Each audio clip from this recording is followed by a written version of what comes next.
dari di wilayah saya agak susah, masih susah karena mungkin sulit di kuantitasnya masih sedikit untuk isolasi dari pemerintahan. Jadi isolasi sendiri di rumah. Akhirnya sekeluarga saya tes semua dan yang positif itu papa, mama, dan saya sendiri. Adik saya negatif, jadi kita keluarga isolasi mandiri. Selama itu sih gejalanya yang saya rasakan demam, hidung tersumbat, saya juga anosmia, tidak bisa mencium bau, lalu nggak ada rasa untuk makan itu juga susah. Jadi saya tuh sempat turun 4 kiloan saat isolasi. Terus saya kena yang gejala saya adalah batuk berdahak juga. Jadi saya nggak batuk kering tapi batuk berdahak. Kalau malam itu batuknya lebih menjadi-jadi. Jadi kalau lagi malam tuh jadi susah tidur karena batuk. Lalu kalau pencernaan saya sih nggak ada sih. Jadi gejalanya yang paling itu sama capek memang sakit-sakit badan. Selama isolasi mandiri, obat-obat saya sih yang sering direkomendasiin sama orang-orang juga, vitamin B, C, D, madu, segala macam itu saya. Iya Pak, sekarang udah naik Pak Agus. Jadi emang vitamin-vitamin yang biasanya memang orang-orang udah rekomendasiin itu saya minum. Dan puji Tuhannya di lingkungan saya tuh juga kan memang sulit ya isolasi mandiri, cari makan, kebutuhan sehari-hari, dan di lingkungan saya benar-benar ngebantu. Sampai di rumah saya dipasangin gantungan untuk kalau ada apa-apa taruh di gantungan itu. Jadi untuk kebutuhan obat, makanan, saya tuh terjamin di situ. Kalau untuk setelah 2 minggu saya isolasi, itu gejala saya nggak sepenuhnya hilang. Jadi saya masih punya batuk, sakit tenggorokan itu masih. Jadi saya bingung nih mau tes PCR dulu nggak ya buat mastiin saya tuh udah positif atau negatif. Jadi karena masih punya batuk berdahak yang belum hilang sama sakit tenggorokan, jadi saya memutuskan seminggu lagi baru saya PCR. Setelah seminggu saya PCR, batuk berdahak itu pun masih belum, batuknya masih belum hilang. Jadi saya tetap ya udahlah PCR aja. Saya PCR, hasilnya negatif. Jadi papa saya PCR duluan, hasilnya negatif, kita berdua. Cuma saya emang rada agak bingung di sini kenapa saya negatif tapi masih punya gejala-gejala yang masih ada. Ternyata ada info-info selanjutnya yang update, adanya long COVID. Jadi gejala masih ada, yang gejala sisa yang masih ada. Dan kalau saya nonton, saya juga kepo-kepoin dokter Pot yang sering ada di YouTube. Karena saya bingung kalau saya negatif, apakah saya masih berbahaya bagi orang-orang kalau saya kembali ke kantor atau beraktivitas di luar. Ternyata maksudnya yang saya tahu dari video-video yang saya tonton sudah nggak berbahaya. Jadi tapi saya masih seminggu lagi WFH. Setelah seminggu itu sudah baikan, baru saya kembali lagi ke kantor, aktivitas lagi. Dan yang sekarang saya rasakan udah adaptasi sih tubuh saya, udah adaptasi. Dan sekarang sih lebih ke emang sering sedikit lebih cepat capek aja, tapi udah bisa aktivitas ke awal. Dan keluarga juga sudah negatif semua, udah kembali aktivitas lagi. Itu dari saya, Pak. Oke, puji Tuhan sudah sehat ya. Puji Tuhan, sudah sehat semua. Dan saya cukup menarik itu tadi, yaitu ada turun 4 kilo tapi naik 8 kilo. Belum 8 kilo sih, Pak. Belum ya? Ya. Oke. Jadi pas kemudian, balik ke kantor tuh pada bilang kasih. kurusan gitu. Iya, Pak. Ya, terima kasih Welmin. Kemudian ya, bisa kasih, berlanjut Pak. Ke yang kedua, Ilona atau Winona. Siapa yang siap terlebih dahulu? Ya Pak, siang Pak. Ya, siang Winona. Ya Pak. Silakan, bagaimana pengalamannya mulai gejala sampai terakhir sembuh seperti Welmin tadi? Sampai saat ini sebenarnya saya masih positif. Jadi Dari dari terakhir saya swab minggu lalu hari Rabu, ternyata hasilnya masih positif. Jadi pertama-tama itu Oke, saya agak munduran sedikit ya. Ya? Saya agak munduran sedikit duduknya. Oh, oke. Takut droplet dia. Iya Pak. Jadi awalnya itu pas awalnya memang adik saya positif di pertengahan Desember. Lalu di tanggal 19-nya itu saya dan keluarga secara terpisah, mereka di Jakarta, saya di Bandung. Saya swab, ketahuannya itu tanggal 21. Jadi negatif. Saya negatif di situ gitu. Setelah saya negatif, adik saya masih positif. Naomi itu tanggal 26-nya itu udah negatif, tapi di liburan Natal itu saya kembali ke Jakarta. Gitu. Saya kembali ke Jakarta pas liburan Natal. Setelah itu balik lagi ke Bandung pas liburan tahun baru. Itu saya ngerasain gejala akhir tahun, batuk-batuk, terus abis itu saya pikir ya mungkin batuk-batuk biasa karena udara di Bandung dingin gitu kan, lembab gitu. Jadi saya udah nggak peduli tuh, kayak ya udahlah santai aja gitu. Yang puncaknya itu setelah pulang ke Bandung tanggal 3 Januari itu tanggal 3 masih biasa aja, masih batuk-batuk. Tanggal 4, tanggal 5-nya itu udah mulai ngilu-ngilu badan gitu. Saya sempat juga ada STO, saya ikutin setengah hari aja dan izin pulang ke rumah dinas karena badan saya kayak meriang, ngilu, terus hari Rabunya itu saya ada demam gitu, ada demam. Lalu saya pikir nanti Sabtu swab lah gitu, saya pikir gitu. Hari Kamisnya, Kamis tanggal 7 Januari itu indera perasa saya sama indera penciuman hilang. Saya pikir saya tersumbat doang nih hidungnya gitu. Ternyata enggak, ternyata indera perasa juga hilang, terus nafsu makan juga hilang. Baru balik itu setelah saya swab, H+1 saya swab. Jadi hari Sabtunya saya swab, hari Minggunya baru semuanya balik gitu. Jadi 4 hari lah, dari hari Kamis sampai hari Minggu. Indera perasa saya dan penciuman saya balik gitu. Terus setelah itu saya kembali ke Jakarta setelah itu tanggal 13-nya hari Rabu saya ketahuan positif. Akhirnya saya di rumah Bandung, di rumah dinas saya isoman.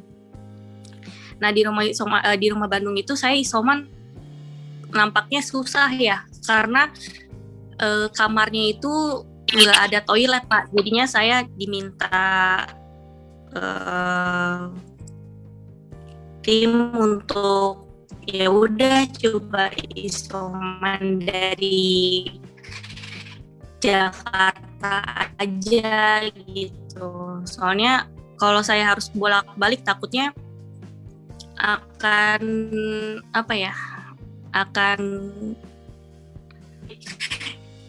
saya doang yang positif, yang lainnya negatif gitu.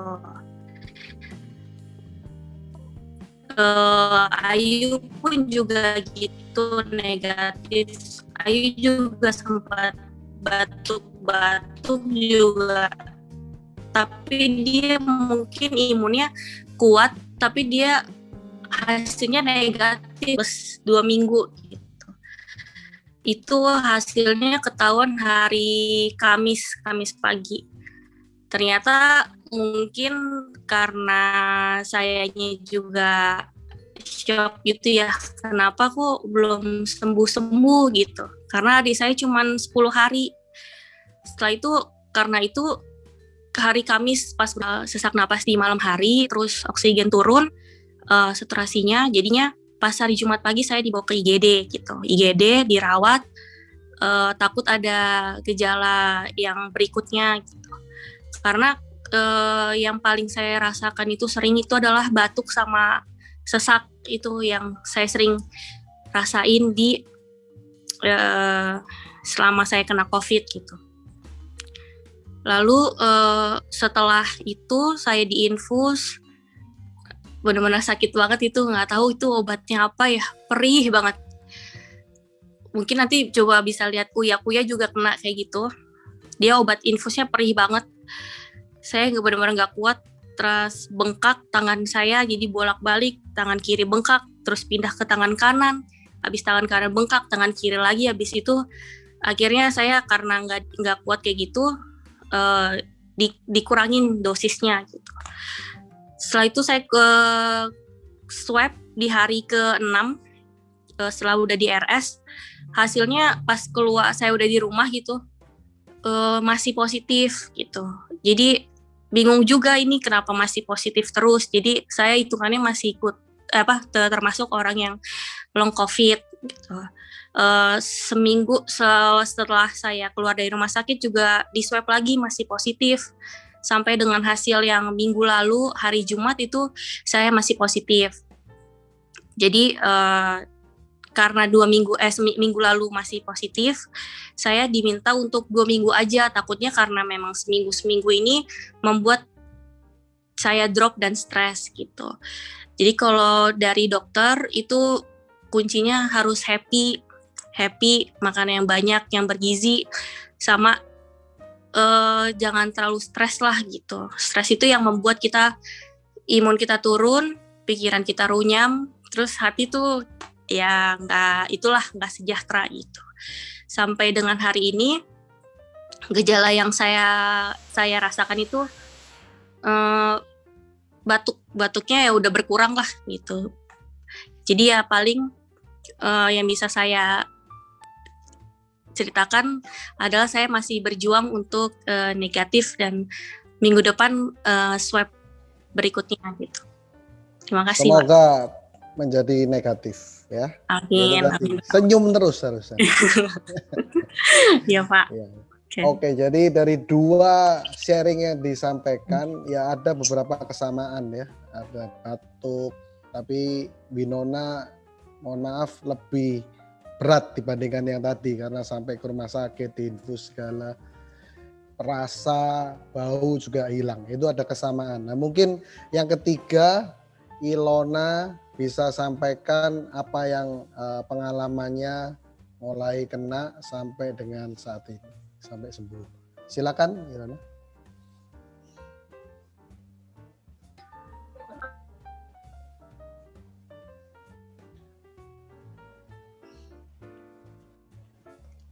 Sudah ada ya Ilona?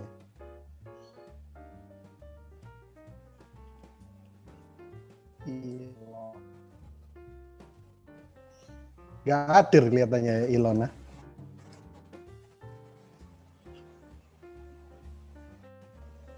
Bu Retna?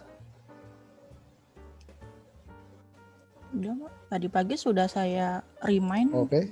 Ini saya cari di partisipan nggak ada. Coba saya kontak lagi Ilona. Banjiran. Ya, hari ini ya banyak sekali yang kebanjiran. Bisa nih. Nah ini Ilona, silakan bisa share pengalamannya. Iya. Halo Bapak Ibu, teman-teman semuanya. Ya. Yes, aku sih juga mau cerita nih yang pengalaman aku kemarin. Aku juga sebenarnya untuk gejala-gejala juga hampir sama yang lainnya. Masih bisa dibilang puji Tuhannya masih gejala ringan. Nah terus ini awal-awalnya itu pas di awal Januari sebenarnya cuma gejalanya bener-bener cuma rentak doang, badan sakit banget. Cuma di sore doang, terus udah habis itu udah biasa aja. Tapi memang masih kayak nggak enak gitu. Nah di situ juga udah sempat ke dokter juga. Cuma itu kayak dokter juga nggak ada arah-arah ke sana kan, karena cuma benar-benar cuma kayak gimana ya, cuma nggak enak badan aja gitu. Nah, tapi sudah Terus pas malamnya mami pusing banget. Terus dikasih obat pusing gitu kan. Nah, kebesokannya masih pusing banget. Nah, jadinya nganterin mami juga ke dokter. Terus habis itu udah kayak gitu, nggak ada yang arah-arah ke sana tuh. Terus udah kebesokannya juga masih aktivitas biasa aja. Nah, tapi memang mulai agak flu kalau aku. Jadi aku juga mulai mikirnya, oh mungkin kayak flu biasa, gejala flu biasa kan biasa kayak ngerasa ngilu-ngilu, nggak enak badan kayak gitu. Terus udah aktivitas biasa. Terus tapi itu udah mulai tapi memang mampet banget hidung, jadi kayak nggak bisa nyium. Terus kayak ya pikirannya kan kayak oh ya udah ini karena mampet jadi nggak bisa nyium gitu.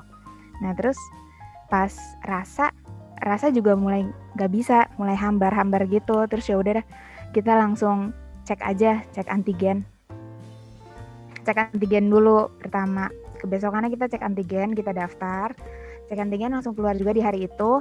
Nah aku sekeluarga langsung cek, itu yang positif sekeluarga. Jadi aku, mami, terus ciciku, suaminya, sama anaknya ciciku. Jadi anaknya ciciku ada 2. Nah yang pertama kena. Jadi yang negatif cuma papi sama cucunya yang bontot, sama adik sama anaknya ciciku yang paling kecil. Itu. Nah kita jatuhnya, satu yang negatif di rumah ciciku, sama yang aku yang di rumah mami. Kepusingan juga kan, gimana nih gitu.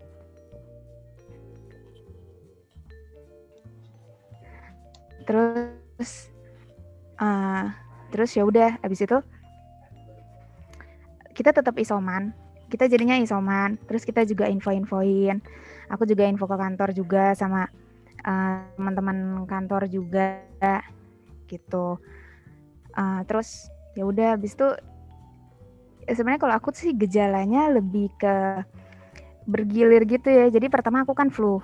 Terus beberapa hari kemudian udah nggak flu. Sorry, ini masih kedengaran gak ya suaranya? Masih kedengeran, masih. Oh iya, oke Pak. Iya, terus aku udah nggak flu, terus besokannya aku ada diare sama mual. Tapi kalau untuk nafsu makan, aku nafsu banget makannya, jadi kayaknya malah naik timbangan aku. Meskipun nggak ada rasa, cuma bawaannya lapar mulu. Gitu. Terus sama kan kita kan juga harus minum obat juga kan. Obat juga yang tinggi-tinggi gitu kan. Yang kuat-kuat. Jadi kita juga harus tetap makan gitu. Cuma ya agak ribetnya itu sih. Berapa jam sekali minum obat. Sekali minum obat juga apalagi yang ngelian itu sekali kokop langsung 4 gitu kebenernya. Keburu kembung. Terus ya udah, jadi jatuhnya kayak hidupnya lebih teratur juga, kayak harus pagi-pagi berjemur, minum madu, terus minum obat teratur, makannya juga yang sehat-sehat gitu, mau makan enak juga nggak ada rasanya. Cuma ya udah ya jalanin aja sih. Terus habis itu ya udah sih, udah pas setelah terus kita juga ini ada oximeter sama untuk ngukur tensi juga. Itu terutama buat mami sih, karena mami agak yang lebih bisa dibilang lebih berat gitu untuk gejala-gejalanya. Kayak sempat bed rest juga di rumah. Jadi kita juga sesama isoman tapi juga lebih merhatiin ke mami gitu sih. Terus udah kayak gitu, ya udah kita kayak gitu terus. Habis itu untuk orang-orang sekitar juga pada ini sih, kayak teman-teman kantor sama semuanya pada perhatian juga, pada ngirim-ngirim obat, buah-buah dan lain-lain. Makasih juga semuanya. Nah terus habis itu kita udah mulai balik lagi kan. Maksudnya penciuman juga udah mulai bisa lagi di minggu kedua. Terus dan di situ kita tuh ini apa namanya, tes antigen. Pas sudah 2 minggu kita tes antigen. Nah, puji Tuhan udah negatif semua sih, udah negatif semua. Nah, di situ kita berani tes PCR juga. Dan meskipun deg-degan sih, karena kan banyak yang bilang juga nggak menutup kemungkinan habis tes antigen negatif, PCR pasti negatif, itu nggak menutup kemungkinan. Cuma ya itu kan juga syarat WFO ya, terus PCR-nya harus negatif sama di atas CT di atas 35. Terus kita juga yang nggak mau isoman terus juga. Terus ya udah deh, jadinya kita coba tes, ya puji Tuhannya satu keluarga udah negatif. Gitu sih kalau cerita dari aku. Jadi ya stay safe sama stay healthy semuanya gitu ya. Makasih. Terima kasih Ilona. Iya Pak. Oke, jadi dari 3 yang disampaikan itu tadi linu-linu ya. Artinya 3 ini semua bergejala. Ada gejala ringan dan gejala yang agak berat begitu. Belum yang berulang ya, tapi berlibur itu juga andil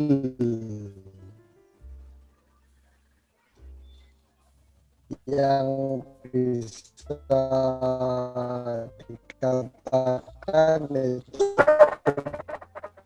berbahaya atau tempat lain gitu, katakanlah berlibur ya ke mall, belanja sebentar, keluar daripada memaksa di keramaian. Saya cuma penasaran dari 3 teman-teman ini tadi, gaya hidupnya terhadap protokol ini ketat sekali nggak? Artinya di kantor, saya penasaran apakah ketat sekali akhirnya bisa kena atau ya normal-normal gitu, atau loss gitu. Sebelum lanjut ke Dr. Juanli, saya Winona, Ilona, Welmin tadi bagaimana protokolnya sehari-hari?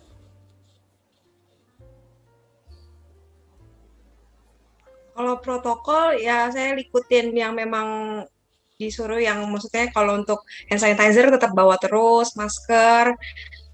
Soalnya kan kalau maksudnya naik kereta juga kan bawa dipakai enggak? Dipakai, apalagi kan kalau di kereta kan pasti habis pegang-pegang juga kan. Apa itu kan pasti dipakai. Di kantor kan juga dikasih apa? Ada yang setelah masuk. Sebenarnya saya sih lebih ke normal sih, belum yang sampai ketat-ketat banget gitu. Ya berjalan new normal ini saya terapkan, tapi memang belum yang seperti ketat banget, itu saya belum. Oke. Lalu teman lain ada yang ketat nggak? Saya kepingin penasaran apakah ketat pun juga jebol gitu. Kalau Welmin ya so-so ya jebol oke lah gitu, ada lengahnya. Yang lain Ilona atau Winona? Kalau saya masih normal-normal aja Pak. Ya kalau aku sih Pak, aku juga ya pakai ya sewajarnya sih kayak.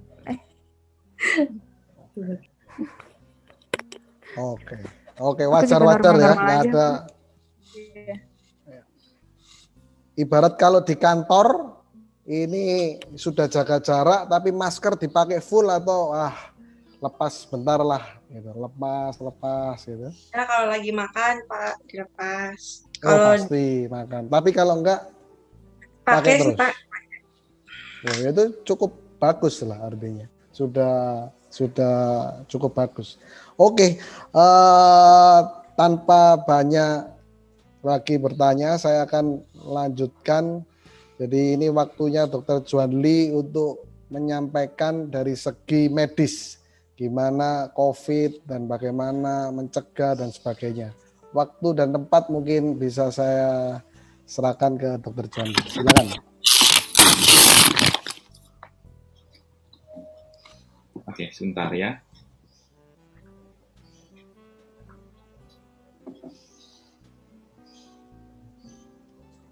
Oke, selamat siang teman-teman. Terima kasih pada Bro Mitch yang sudah undang saya untuk sharing. Thank you ya. Dan semoga cepat sembuh bagi teman-teman yang tadi testimoni dan masih ada yang positif ya. Oke, mungkin ini informasi yang bisa meluruskan atau memberikan pencerahan buat teman-teman. Saya ambil topiknya, ada saya di WA detail sama Bro Mitch. Mudah-mudahan bisa memberikan gambaran ya. COVID-19 pertahanan isomen apa dan bagaimana ya. Jadi kita akan sharingkan. Suara saya jelas ya teman-teman ya. Oke. Lalu oke. Jadi ada 3 topik yang saya akan bahas sehingga bisa step by step memberikan gambaran pada teman-teman ya. Nah, mungkin bagi teman-teman ini COVID-19 udah banyak hyper information ya, tapi informasi-informasi masih dalam bentuk puzzling ya. Tentu dalam merangkai puzzling saya biasa kalau sharing itu akan pakai analogi dulu sehingga bisa bikin puzzling tersebut. Dan tentu dengan merangkai ini ada, kalau sudah dibimbing cara merangkainya akan lebih mudah gitu ya. Sehingga gambaran tentang COVID-19, tentang penanganan atau pertahanan tubuh kita harus bagaimana dan isolasi mandiri apa yang harus kita lakukan dan penanganannya menjadi gambaran buat teman-teman, mencerahkan teman-teman, sehingga teman-teman bisa menjadi menara BTS, menangkap frekuensi, atau bahkan menjadi mercusuar bagi sesama orang-orang di sekeliling teman-teman, ya. Nah, jadi juga menjadi duta ya bagi mencerahkan ya, meluruskan informasi dan menjadi duta informasi dan protokol kesehatan itu sendiri, ya. Oke. Bahkan bagi teman-teman yang penyintas COVID ya, dengan gejala sedang, baik adanya kalau seandainya menjadi plasma hero ya. Nah, ini update 8.700 kasusnya, dan kita tahu ya liburan Natal tahun baru kemarin angka COVID sempat 14.000 ya. Oke, dan per data vaksin juga sudah ditampilkan dari Satgas COVID di Indonesia ya. Lalu ini adalah data yang kemarin teman-teman di 18 Februari ya. Penambahan kasusnya 9.039 ya, sembuhnya lebih tinggi daripada yang positif, lalu meninggalnya 181. Menariknya adalah angka vaksin ya, vaksin pertama udah hampir 1.100.000 untuk naskes ya, lalu di vaksin kedua 623, ini juga masih berlanjut untuk vaksinasi. Nah, yang tadi seperti teman-teman katakan bahwa kok ada yang masih positif terus, ada yang masih punya gejala, dan lain sebagainya. Jadi memang perkembangan COVID-19 ini sangat dinamis, teman-teman. Ya, kita dituntut untuk belajar terus. Ya, potensi penularan langsung, tidak langsung juga disertai adanya potensi penularan airborne, teman-teman. Nah, ini juga informasi yang sudah saya yakin teman-teman ketahui bahwa virus bermutasi, berubah susunan genetiknya. Ada yang dari Inggris, ada yang dari Afrika Selatan, dan lain sebagainya. Lalu PCR dengan hasil positif resisten, sudah nggak ada gejala tapi masih positif. Lalu long haul COVID-19, ya sudah negatif tetapi kok gejalanya masih ada. Lalu kemungkinan reinfeksi, betul bahwa orang yang sudah pernah terinfeksi virus COVID-19 bisa nggak kena lagi? Bisa reinfeksi. Lalu apakah vaksin adalah endgame? Yuk kita akan, dan tujuan vaksin sebenarnya apa? Ya kita saling berbagi dan mengedukasi ya. Nah, ini teman-teman. Teman-teman kalau kecepatan silakan ya, tapi kalau ada yang mau langsung bertanya silakan juga. Nah, ini adalah siklus infeksi COVID-19, teman-teman ya. Virusnya kita tahu namanya SARS-CoV-2. Ini adalah adik dari SARS-CoV-1 ya, SARS. MERS kalau di Middle East. Nah, ini sebenarnya virus corona, dulu juga virus corona ya. Sumbernya dari manusia, hewan liar, hewan peliharaan, ya. Lalu pintu keluar dari seorang yang terinfeksi itu adalah dari saluran pernafasan, batuk, bersin, droplet, ya. Lalu cara transmisinya droplet ketika berbicara keras, bernyanyi, batuk, bersin, lalu kontak ya, tangan, mainan, pasir, permukaan benda, udara, ya.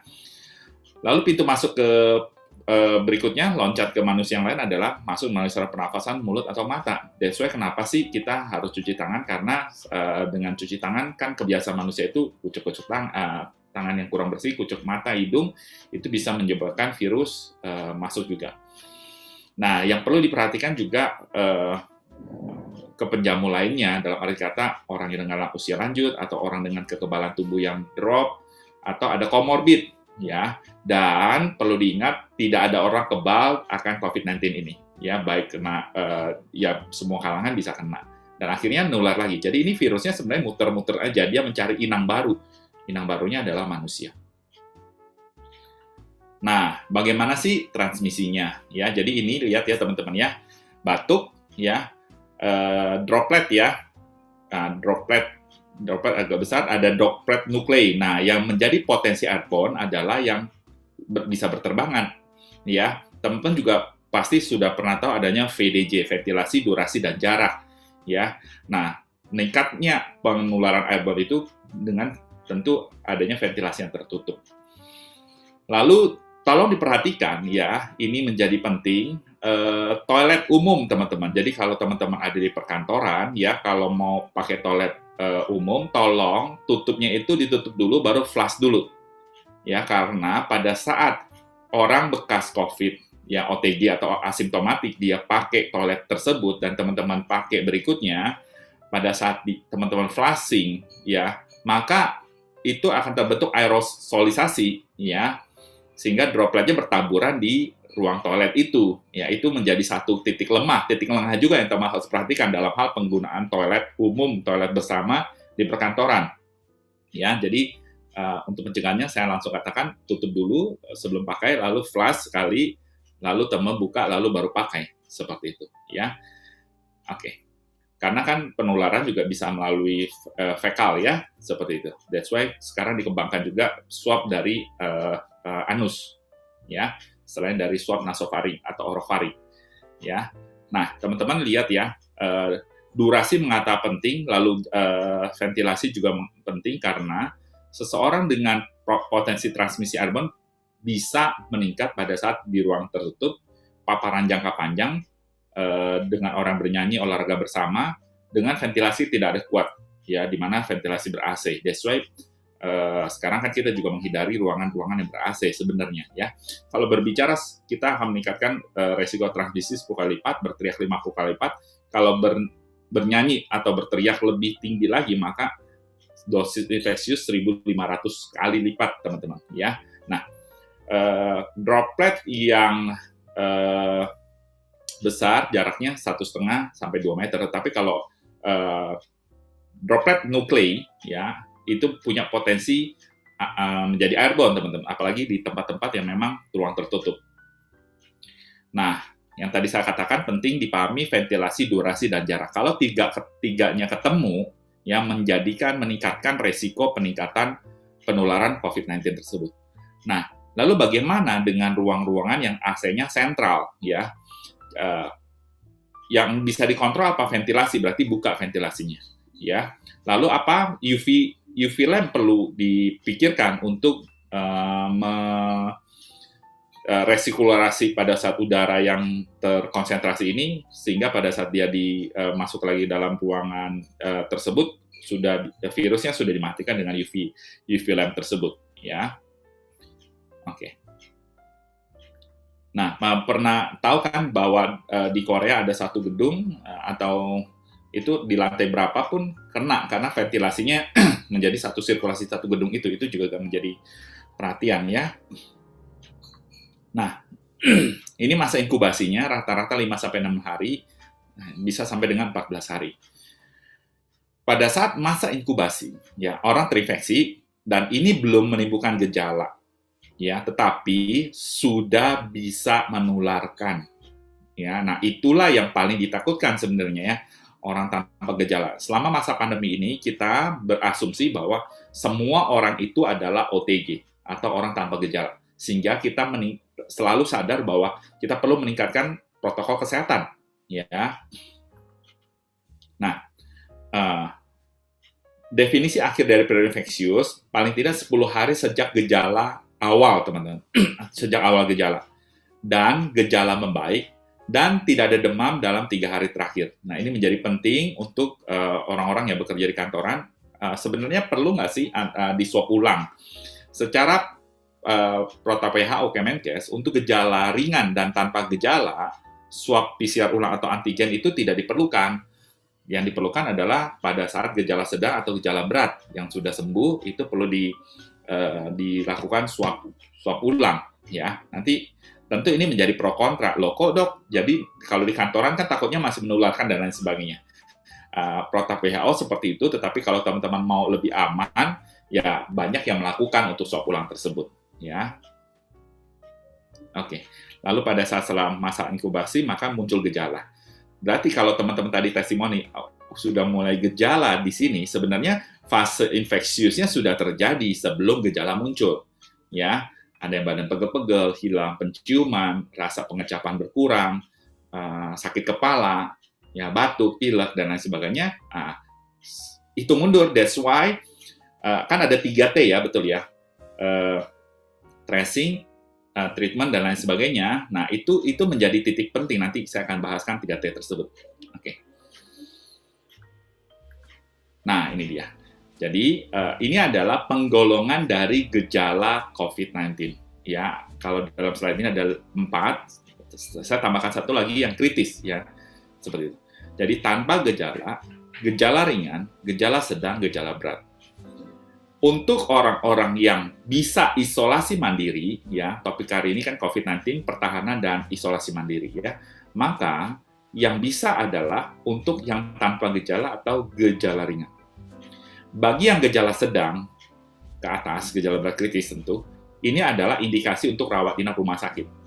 Dulu gejala ringan dirawat inap di rumah sakit, tapi sekarang karena keterbatasan jumlah bed rumah sakit, maka gejala sedanglah yang merupakan indikasi rawat inap di rumah sakit. Nah, kalau tanpa gejala dan gejala ringan, isolasi mandiri, baik di rumah sendiri maupun di hotel yang kerjasama dengan rumah sakit. Ya. Nah, apa saja gejala COVID-19 yang sering? Ya, demam, 78% orang COVID-19 demam. Batuk, 57%, fatigue, ya. Loss of smell, hilang penciuman, anosmia, ya. Lalu kesulitan bernafas, sesak nafas, dan lain sebagainya, ya, tenggorokan, sakit kepala, ya, lalu diare, ya, jangan diare kita curiga gejala kalau orang diare, demam, ya kita kalau masa pandemi ini saya sudah curiga COVID-19 dulu, ya, sebelum diputuskan terbalik bukan, ya, lalu sakit sendi dan lain sebagainya. Nah, mengapa sih kita perlu pakai masker?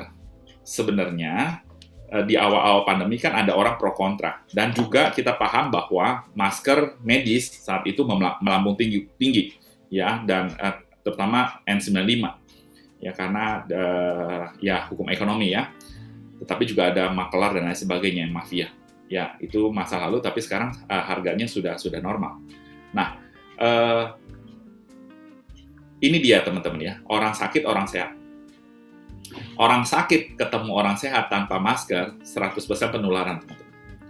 Ya, kalau orang sakit nggak pakai masker, orang sehatnya pakai masker, resiko penularan tetap ada 70%. Nah, orang sakitnya pakai masker, orang sehatnya nggak pakai masker, resiko penularan tetap ada 5%. Dua-dua pakai masker, resiko penularan tetap ada 1,5%. Ya, jadi aku jaga kamu, kamu jaga aku sebenarnya. Ya. Nah, teman-teman, masker, nanti saya akan kasih pemilihan masker dan lain sebagainya, untuk melindungi diri sendiri, untuk melindungi orang lain. Tentu kita rasanya gregetan kalau ketemu di jalan, orang nggak pakai masker sekarang. Ya. Kenapa? Karena dia harusnya hormati diri sendiri dan orang lain dengan cara memakai masker yang benar, ya, atau memakai masker tapi nggak benar, itu rasanya gregetan, ya. Yuk kita juga saling mengingatkan, ya, seperti itu. Nah, lihat ya teman-teman, ya, kalau dia pakai masker maka memproteksi virus masuk, dan juga kalau dia batuk dia memproteksi orang lain supaya tidak terpapar droplet tersebut. Masih bisa keluar? Ya masih bisa teman-teman, ya. Nah, ini pemilihan jenis masker, teman-teman ya. Ini penilaian tingkat efektivitas masker yang dinilai dari transmisi droplet relatif melalui masing-masing jenis masker. Jadi, 100% masker N95 tanpa katup, ya, dan lain sebagainya. Nah, kalau teman-teman, sekarang kan banyak ojol dan lain sebagainya yang pakainya bandana atau sapu tangan, atau masker kain yang tipis ya, itu sebenarnya kalau pakai masker kain yang tipis, nggak ada efek sama sekali, hanya sebagai rasa aman saja di dalam hatinya, tetapi rasanya tidak memproteksi apa-apa. Ya, nah lihat ya, masker kain katun satu lapis dengan lipatan proteksinya cuma 75%. Ya, masker kain katun poli ini 95%. Ya, oke, nanti kita akan lihat setelah ini. Nah, tadi ada juga 5M teman-teman ya.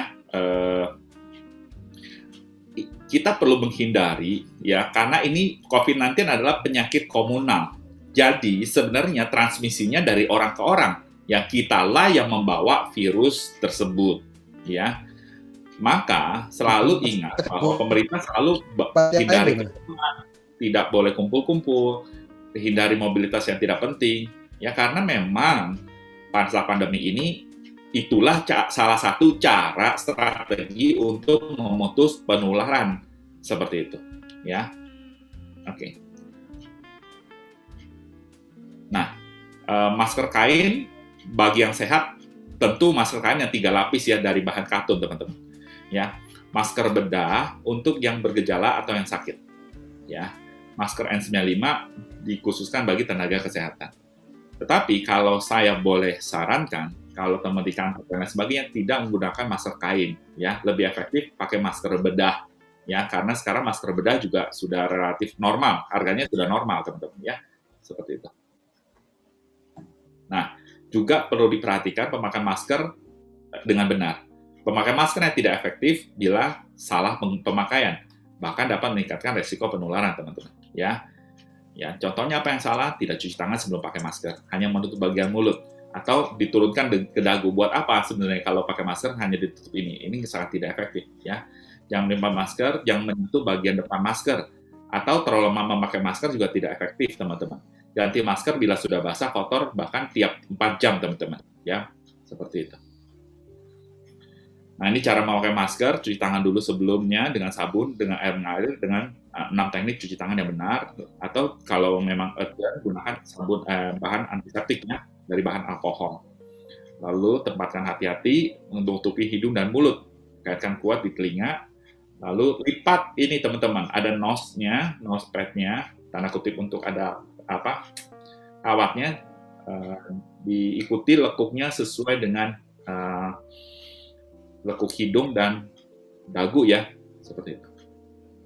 Nah, jadi jangan hindari menyentuh bagian depan masker saat digunakan. Kenapa? Karena pada saat kita pakai masker, sebenarnya kan kita itu menyaring, filter. Ya, jadi kalau ada virus yang nempel di sana, itu banyak sekali virus yang bisa nempel di bagian depan. That's why pada saat buang, kita robek dulu, lalu masukkan ke tong sampah ya, seperti itu. Dan setelahnya tentu harus cuci tangan. Nah, cara membuka juga menjadi penting teman-teman ya. Jadi pada saat buka jangan pegang bagian depannya, karena bagian depanlah yang paling banyak terpapar ya. 1, 2, suara saya jelas teman-teman? Jelas dok. Oke, thank you. Terapkan perilaku hidup sehat dan bersih, konsumsi makanan bergizi, cuci tangan dengan sabun dan air mengalir, dan lakukan etika batuk yang bersih. Batuk jangan pakai tangan, tapi pakai bahu ya, atau ya pakai tisu sekali buang tentunya, dan habis itu lakukan dengan cuci tangan yang bersih. Oke, nah bisa nggak berjemur? Boleh, orang isolasi mandiri boleh keluar rumah untuk berjemur ya 15-30 menit. Ya, kapan sih jam yang terbaik? Jam 10 sampai jam 11 sebenarnya ya. Tapi ada yang bilang 9-10 is okay. Yang penting berjemur teman-teman 15-30 menit. Jika ada perburukan segera ke rumah sakit. Ya, ini menjadi protokol isolasi mandiri yang penting, dan teman kita untuk isolasi mandiri adalah pulse oximetry. Nah, sekarang kita masuk yang lebih dalam lagi teman-teman. ini saya akan jelaskan definisi-definisi kasus. Ada kasus namanya suspek, kasus probable, konfirmasi, kontak erat. Ya, nah saya akan jelaskan dulu yang paling bawah, kontak erat. Kontak erat adalah orang yang kontak lebih dari 15 menit. Jadi kalau seandainya ojol-ojol, cuma kasih ini ternyata positif, ya enggak, ya minimal dia 15 menit, kontak erat kurang dari radius 1 meter, ada sentuhan fisik dengan APN yang tidak standar, dengan indikasi kontak dengan kasus atau jenazah, teman-teman. Ya, nanti ada lebih detailnya. Konfirmasi gampang ya, dia sudah PCR atau swab antigen dengan ada pembagian simptomnya atau tidak bergejala atau tidak bergejala. Oke. Kasus suspek ada gejala klinis atau gejala epidemiologisnya. Jadi kalau seandainya dia swab antigen positif dengan dia di zona merah, maka dia di zona merah ada gejala. Maka kalau itu dia kasus suspek. Lalu kalau dia di swab antigen positif, berarti udah berubah menjadi kasus konfirmasi. Nah ini dia ya. Ini adalah yang antigen antibody. Jadi antigen itu adalah virusnya, antibody adalah reaksi tubuh kita terhadap benda asing tersebut, dalam hal ini adalah virus. Jadi kalau kita terpapar infeksi virus ya, maka antigen sudah masuk dalam tubuh kita. Tetapi ini belum bergejala. That's why itulah masa inkubasi. Pada saat di sini, orang ini sudah bisa menularkan virus COVID-19 tersebut, ya. Nah, yang kalau di sini dicek antigen, ini positif, ya. Lalu dicek, baru terbentuk antibody di sini, ya, seperti itu. Nah, lihat ya teman-teman ya, kapan sih harus di waktu terbaik untuk tes? 5-8 hari setelah terpapar untuk pertama kali atau pertama kali gejala muncul. Ini untuk swab antigen, teman-teman. Ya, sensitivitasnya 34-80%. Lalu yang swab PCR, ya, 2 hari pertama udah bisa, ya. Waktu terbaiknya, hasil keluarnya 1-2 hari maksud saya. Waktu terbaiknya 5-6 hari setelah terpapar. Masalahnya sekarang adalah kapan terpaparnya kita nggak tahu. Masalahnya udah ada gejala, baru dicek, ya. Nah, pada saat dicek positif, lalu tarik mundur untuk tracing itu 14 hari. Contoh misalnya ya, hari ini tanggal 20 Februari, positif. Maka dicek 14 hari itu kontak sama siapa saja, berarti dari tanggal 6, ya. 6 Februari sampai 20 Februari ini orang yang positif kontak dengan siapa saja. Dalam arti kata kontak erat ya, lebih dari 15 menit, durasi kurang dari 1 meter, dan lain sebagainya yang tadi saya sudah jelaskan. Maka orang-orang yang di tracing tersebut, maka dia perlu namanya karantina mandiri, dipantau sama 14 hari, adakah gejala, ya. Bagaimana dengan pasiennya? Tentu harus dilihat gejalanya. Kalau dia gejala ringan atau gejala tanpa gejala, isolasi mandiri. Kalau gejala sedang, rawat inap rumah sakit, ya. Nah, ini kasus suspek, ya. Ada kriteria A, B, C, ya. Kalau kriteria A itu memenuhi lebih dari 1 kriteria klinis dan 1 kriteria epidemiologis. Gejala klinisnya apa? Kriteria klinisnya demam, ya, atau demam, ya, dan batuk, atau lebih dari 3 gejala atau gejala ini. Ya, demam, batuk, kelelahan. Nah, itu gejala klinis. Jadi kalau sekarang orang demam, batuk, kelelahan, plus lagi tinggal di daerah yang beresiko tinggi, ya Jakarta resiko tinggi, maka ini udah kasus suspek. Maka harus aware. Kita sendiri harus aware, ya, seperti itu.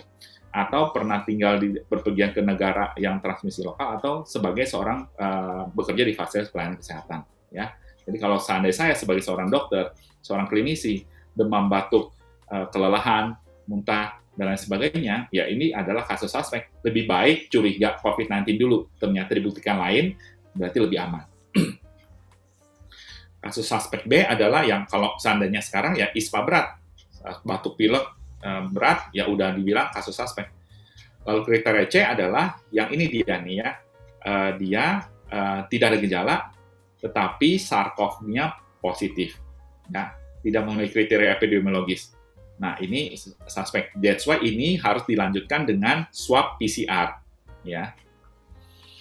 Lalu kasus probable, ini singkat cerita, yang jenazah dan lain sebagainya, kalau seandainya dia seorang yang meninggal tiba-tiba, ya, dengan distress pernafasan, saat sekarang ini kita sudah curiga bahwa itu probable dengan jenazah yang seperti itu, yang meninggal dengan distress pernafasan, walaupun dia belum ada konfirmasi kasus positifnya, maka kita anggap dia memperlakukan jenazah itu dengan protokol COVID-19, ya, seperti itu. Contoh kasus B yang tadi suspek, ronsen ya, ronsennya ada pneumonia. Nah, ini udah curiga probable. Tentu harus ditindaklanjuti dengan pemeriksaan swab antigen atau swab PCR. Atau yang kriteria C yang tadi sesuai dengan testimoni teman-teman. Ada yang hilang kemampuan penciumannya, atau hilang tiba-tiba pada saat buang air kecil kok nggak cium bau pesing. Nah, itu dia. Yaitu probable tuh teman-teman ya. Atau anekdotnya kan teman dapat WA di grup ya. Tiba-tiba makan masakan istri kok nggak ada rasanya. Nah, hati-hati ya, langsung disingkirkan sama istrinya. Ya itu karena betul ya, itu masuk dalam kasus kriteria probable seperti itu. Nah, lalu berikutnya kasus konfirmasi teman-teman. Ya, kalau seandainya PCR-nya positif. Ya, atau seorang dengan swabnya tadi positif, lalu memenuhi kriteria kasus probable atau suspek A atau B. Ya, nah ini sekarang lagi-lagi PCR bukan menjadi satu-satunya gold standard untuk diagnostik, tapi swab antigen bisa dengan ada gejala, ya seperti itu.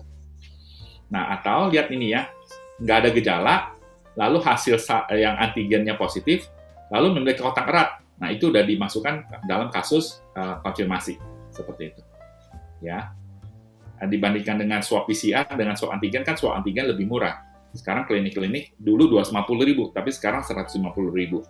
Dulu swab PCR 1.800.000, ada yang 2.300.000, tapi sekarang udah 950, ada yang 650, tergantung dari durasi hasil, ada yang 3 hari, ada yang mau cepat 1 hari, dan lain sebagainya. Tapi rata-rata sekarang untuk swab PCR 1 juta atau 900.000-an, ya. Nah, ini yang tadi saya katakan, ini kontak erat, jadi kalau seandainya teman-teman di kantor ya bekerja bertatap muka berdekatan dalam radius 1 meter dalam waktu lebih dari 15 menit dengan kasus yang probable atau konfirmasi, ini harus hati-hati, ya. Sebagai kesaksian juga, sebelah saya ini, sepupu saya, Desember ya, awal Desember itu positif suami istri karena sebelumnya dia lengah protokol kesehatan. 8 orang ngajak makan-makan, yuk makan-makan di rumah salah satu temannya. Singkat cerita, seminggu kemudian dikasih tahu temannya 1 positif. Dari 8, 4 positif. Ya, termasuk sepupu saya yang sebelah ini. Lalu tracing lah satu keluarga ini. Orang tua, suami istri, anaknya 2, adiknya. Lalu mbaknya, 8 orang. Dari 8 orang, 6 positif, teman. Jadi 2 makan di luar, menularkan ke 4 orang. Ya, bersyukurnya 2 negatif di rumah. Akhirnya isolasi mandiri. Bahkan yang adik iparnya harus dengan gejala sedang dirawat kira-kira 29 hari, teman-teman. Ya, seperti itu. Jadi ya begitulah cara virus COVID-19 ini menular. Dan teman-teman, saya rasa teman juga sudah sering dengar contoh seperti ini. Nah, bagaimana dengan penata laksanaannya? Ya, ini penting nih teman-teman ya. Untuk pasien yang gejala ringan atau tanpa gejala tidak perlu di follow up swab ulang, ya. Tapi dalam hal ini yang tadi saya katakan, untuk orang kerja dan lain sebagainya menjadi syarat banyakkan kantor, ya. Itu untuk sah-sah saja, ya. Untuk keamanan orang di sekelilingnya juga. Tetapi sebenarnya kalau gejala tanpa gejala 10 hari dia isolasi mandiri sudah dinyatakan sembuh, ya. Tapi kalau gejala ringan adalah 3 hari bebas dari gejala tanpa perlu swab lagi, itu dinyatakan sembuh, teman-teman. Ya, saya ulang ya. Kalau gejala ringan, isolasi mandirinya 10 hari. Kalau gejala tanpa gejala ya, kalau tanpa gejala isolasi mandiri 10 hari, tentu harus minum obat suportif dan lain sebagainya. Kalau gejala ringan, maka 3 hari dari bebas gejala sudah dinyatakan sembuh tanpa perlu swab antigen atau swab PCR ulang. Bagaimana dengan gejala sedang, gejala berat, gejala kritis? Nah, itu perlu di swab ulang, ya, seperti itu. Jadi untuk pasien-pasien rawat inap, kan pasien rawat inap adalah yang gejala sedang ke atas, seperti itu.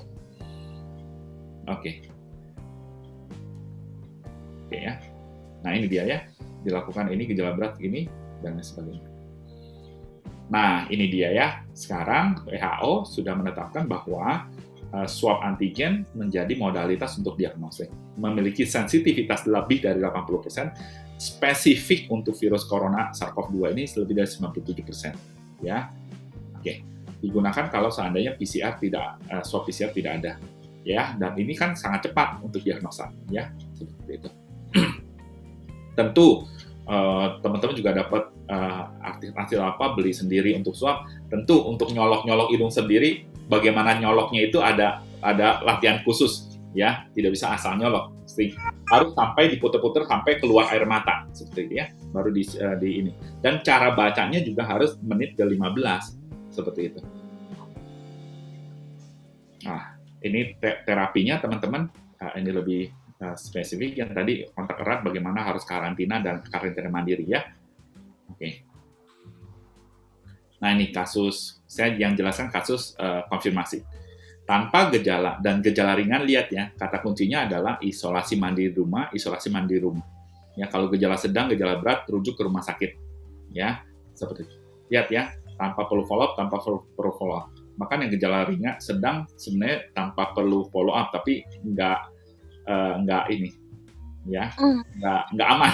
Ya, saya masih pakai prinsip gejala sedang perlu follow up untuk PCR ulang, ya, seperti itu. Ya, maaf dokter, untuk agenda waktunya mungkin kurang 5 menit lagi, atau masih banyak ya? Ini satu slide terakhir. Oke, pas. Oke. Ya. Nah, ini dia ya teman-teman ya. Ini ringkasannya tanpa gejala atau gejala ringan, ya, isolasi, ya. Nah, obat-obatnya apa? Ini dia ya, multivitamin, vitamin D, terutama vitamin D, gejala sedang. Jangan sampai gejala sedang menjadi gejala berat dan sebagainya. Ya, karena kalau sudah kritis, ARDS atau respiratory distress syndrome, biaya pengobatannya sangat bersyukur kalau ada obatnya. Ada sekarang sudah ditemukan obatnya, tetapi ketersediaan obatnya yang menjadi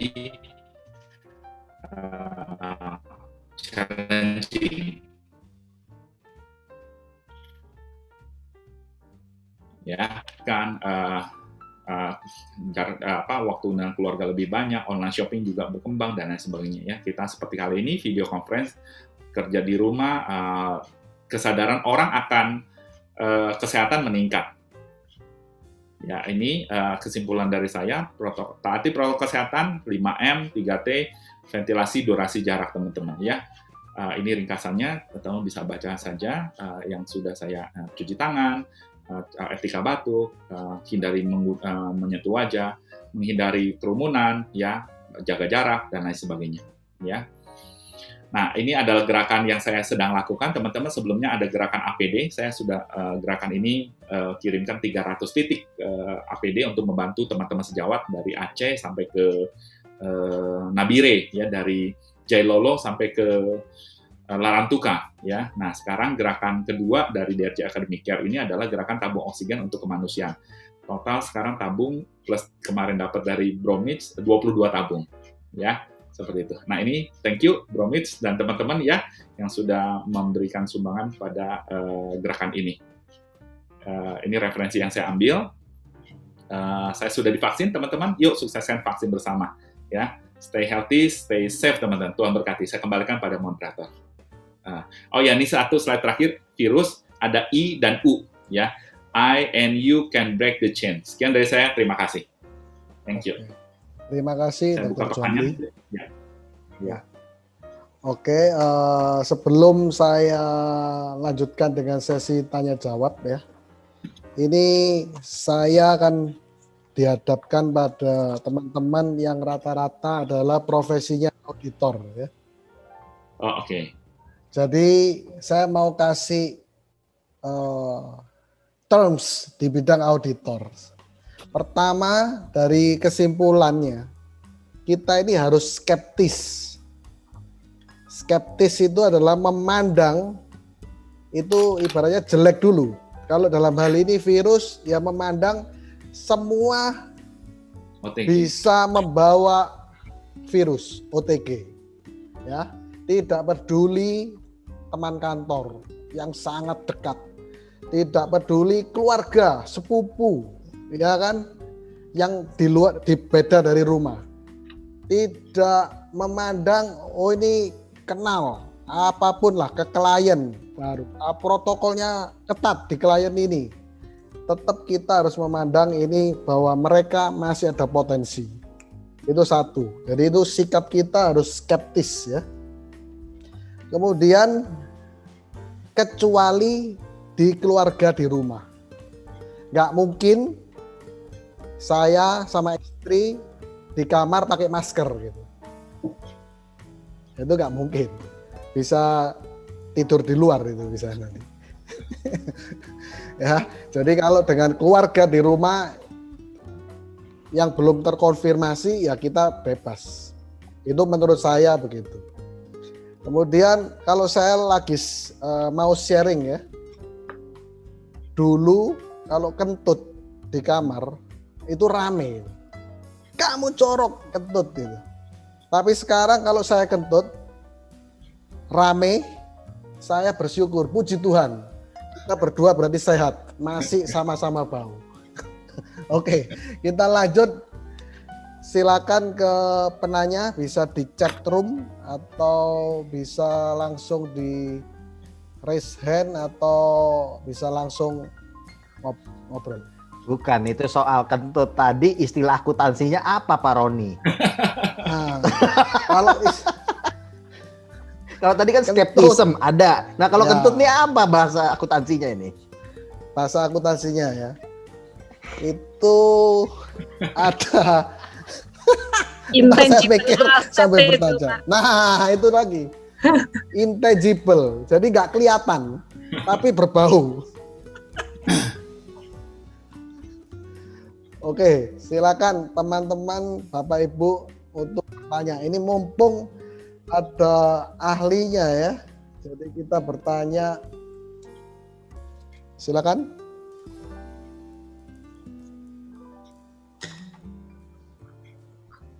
Dr. John Lee, Iya, silakan. Ya, silakan Bu Messi. saya mau dong, kalau misalnya saya nih sudah negatif, kapan saya harus vaksin? Oh, oke. Vaksin ya, menarik teman-teman ya. Vaksin ini sekarang dibuka oleh pemerintah untuk yang penyintas itu 3 bulan. Jadi kan kita dianggap kalau seandainya penyintas atau survivor COVID itu memiliki antibodi terhadap COVID-19. Tapi antibodi bisa turun. Maka diambil misalnya Februari dia kena, maka Maret, April, Mei sudah bisa suntik. Ya, jadi jangan habis COVID kena ini Maret langsung suntik, nggak bisa ya. Itu ditunda sampai dengan 3 bulan setelah sembuh dari COVID. Dianggap bahwa 3 bulan itu mempunyai antibodi terhadap COVID-19.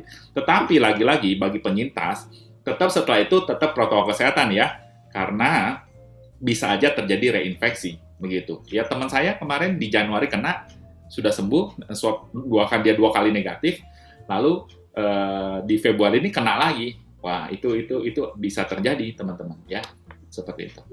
Dan kita pernah tahu ya, seorang dokter di bulan Maret di daerah Sulawesi, seorang residen dari Papua, kena dan sembuh. Desember dia kena lagi, akhirnya meninggal, teman-teman ya. Nah, jadi ada memang reinfeksi bisa terjadi. Begitu. Menjawab, Messi? Oke, Dok. Kedua, kalau kayak anak saya yang kecil itu kan kemarin dia kena COVID, tapi dia saya cek COVID SARS-2-nya ternyata dia masih seperti orang belum COVID ya, Dok ya. Itu gimana? Oke, anak-anak memang gejalanya itu ringan. Ya. Jadi masalahnya kalau seandainya anak kena kan bisa menularkan ke orang dewasanya. Ya, tarik mundur sedikit adalah mengenai sekolah, teman-teman. Kenapa sih di akhir tahun kan sempat digemborkan sekolah online sempat mau ditiadakan menjadi offline di Januari, tetapi karena kasus COVID-19 di DKI Jakarta tetap tinggi, akhirnya tetap online. Kenapa? Karena kebayang ya kalau seandainya sekolahnya offline, ketemu sana-sini, saya yakin udah 6 bulan nggak ketemu, anak-anak pasti bercengkrama, sendagura dan lain sebagainya. Akhirnya menjadi klaster sekolah dan bawa pulang ke rumah masing-masing, akhirnya menyakin banyak kasus. Kenapa? Karena anak-anak lagi-lagi gejalanya bahkan ada yang tanpa gejala dan dia bisa menularkan, begitu. Seperti itu. Menjawab, Messi? Jadi memang anak-anak gejalanya tidak terlalu seperti orang dewasa, tetapi perlu diisolasi mandiri juga. Obatnya disesuaikan, dosis obat disesuaikan. Ya, Bu Messi, masih ada lagi ya? Messi, pertanyaan ketiga mungkin?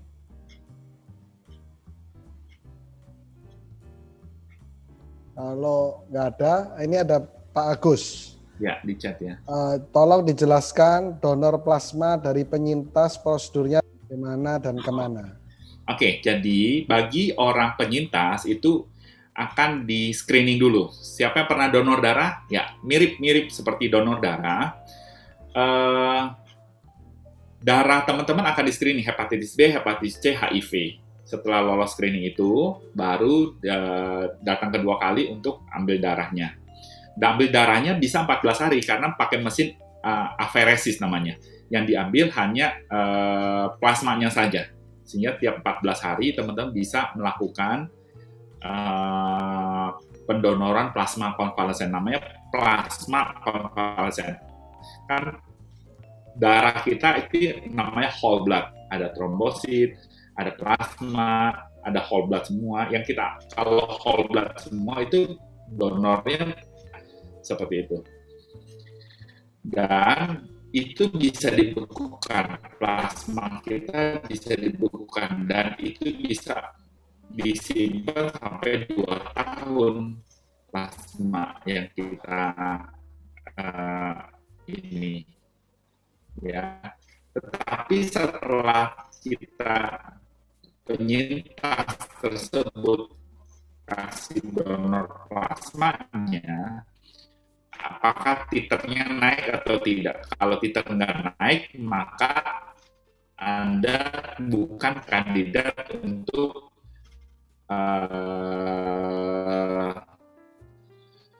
menjadi pendonor plasma tersebut. Begitu, karena nggak berguna plasma itu kalau penyintas mau menjadi plasma